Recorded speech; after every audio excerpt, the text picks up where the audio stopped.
გამოვიდა რომ სპორტის სასახლის ყველანი ერთად ვიქნებით ხო?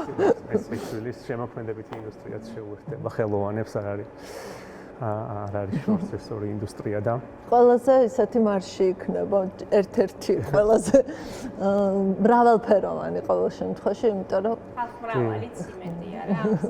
კი.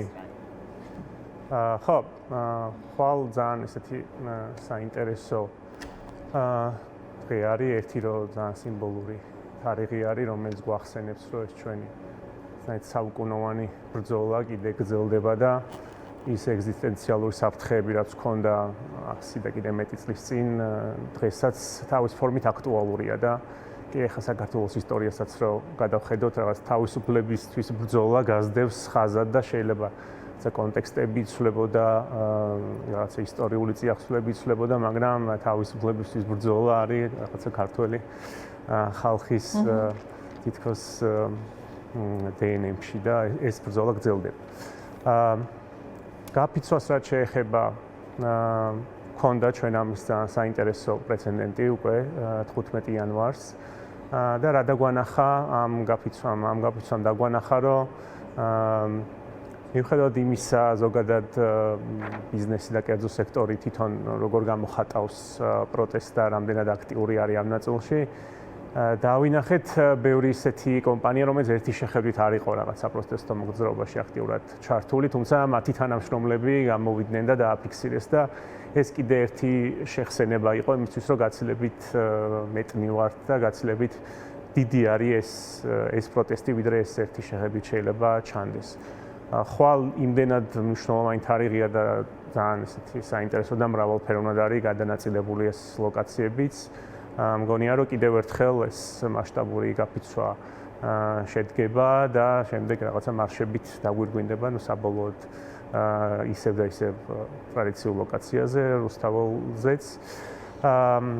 ხო, რამდენად მნიშვნელოვანია ეს ფორმები და მუდმივად აი სიახლის პროცესი, აი ამ პროცესში რაღაცა ტიპის სიახლე იყოს ყოველთვის, რომელიც ადამიანებს მოტივაციას აძლევს, ხო? ადამიანებს, რომელთაც აი ჩვენ სულ ვამბობთ, რომ რეჟიმის სიცოცხლის უნარიანობა არ არის მის ძალაუფლებაში. მთავარია, რომ ჩვენ აპათიაში არ ჩავარდეთ, ხო? და ვაჩვენოთ რეჟიმს მობილიზებული თანმიმდევრული საზოგადოება, რომელიც ერთი და იგივე სქემით თავისუფლებისთვის ბრძოლის გზაზე არის ერთნაირად დაუღალავი. აი, რამდენად მნიშვნელოვანი, მაგრამ რამდენად მნიშვნელოვანია მაინც რაღაც სიახლე ახლდეს ამასთან. თქვენ ხართ თან ისეთი ინდუსტრიის სფეროდან, რომ ეს გესმით ალბათ, რაზეც ვსაუბრობ.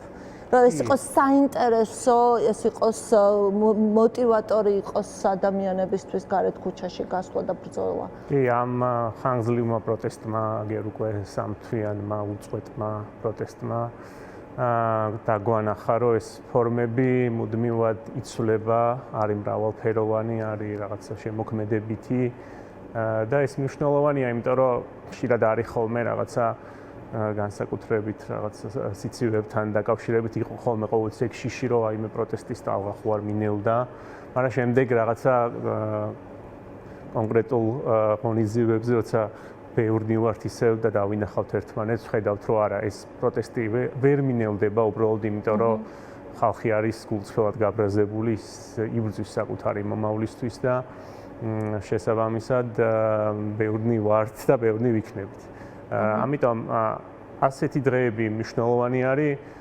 ჩვენ გასული კვირების განმავლობაში გვქონდა რამდენიმე ესეთ საინტერესო დღე და თარიღი და იქ დავინახეთ რამხელა ერთობა იყო ხალხის და რამდენი ადამიანი იყო ამაში ჩართული, ამიტომ ჯერა რომ ხვალინდელი დღეც არ იქნება გამონაკლისი და პირიქით ან ის იმდენად სიმბოლური თარიღი არის და ისეთი მაგალითი გვაჩვენეს 100 წლის და კიდე მეტი წლის წინ ჩვენმა წინაპრებმა, რომ ჩვენ უბრალოდ რაღაცა გაჩერების და დუმილის უფლება არ აქვს. დანამუს